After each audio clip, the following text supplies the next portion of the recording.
The year, 1940. The movie, Newt Rockney, All-American. One of the stars, Ronald Reagan.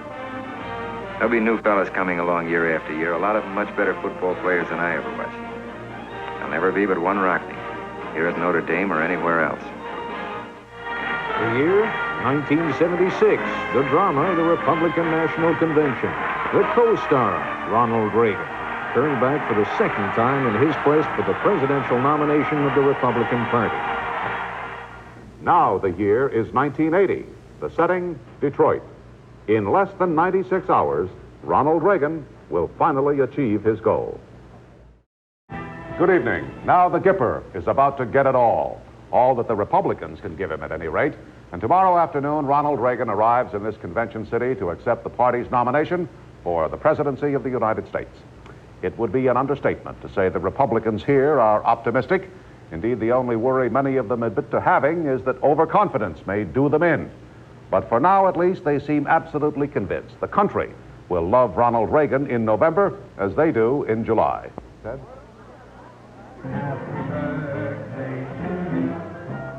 In February, in New Hampshire, a party for the candidate from California. He's 69 years old. Not quite enough cake there for that many candles. This is the 30th anniversary of my 39th birthday. Guess what I'm going to wish.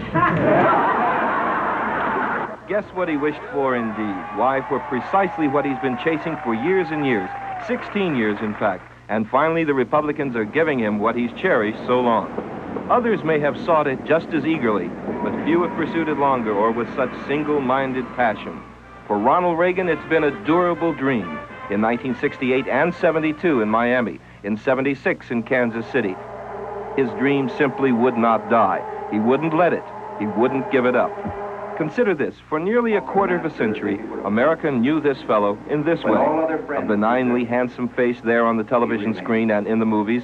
A journeyman actor doggedly plying his lucrative trade through nearly 50 undistinguished films. Fighting a cinema war. That's his real-life wife, Nancy. Standing fast with Errol Flynn.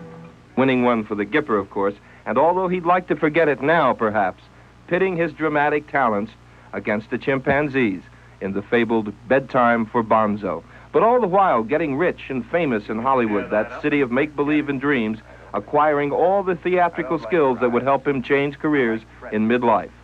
Look at his best performance in 1980, for instance, the debate in Nashua, New Hampshire. Can you turn that microphone off, please? For me, if you... I am paying for this microphone, Mr. Reagan. That could have won him an Oscar. Instead, it probably won him New Hampshire and ultimately the nomination as well. The dream he's cherished for 16 years now, ever since the last genuinely conservative Republican nominee, Senator Barry Goldwater, was so disastrously trounced in 1964. Since then, America has known this fellow in this way. A presidential candidate in one form or another, announced or not, active or waiting and watching, but always a candidate for the last 16 years, nursing that dream, never giving up.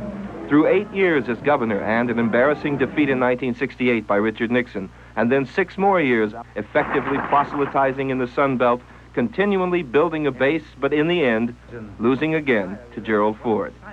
And even then, in 1976, he would not give up his dream. And Nancy and I, we aren't going to go back and sit in a rocking chair on the front porch and say, well, that's all for us.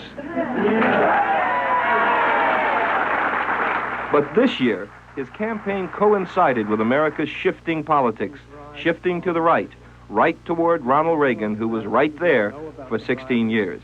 And it coincided, too, with the fragmentation and crumbling of the moderate wing of the party.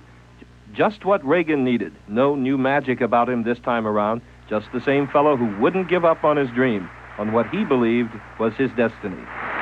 I believe that together, you and I can keep our rendezvous with destiny. Thank you. That was Ronald Reagan's unswerving faith, and he matched it with an unstinting diligence. 16 years of rubber chicken dinners on America's mashed potatoes circuit, 16 years of rubbing elbows with America's local politicians, all of them that he could buttonhole. Think what that can do for your view of America, not to mention your digestion. But for Ronald Reagan, there was no other way. He was chasing America's holiest grail, and he wouldn't give up the dream. And now this week, here on this podium, he'll hold a part of that dream in his hands, finally, after 16 years.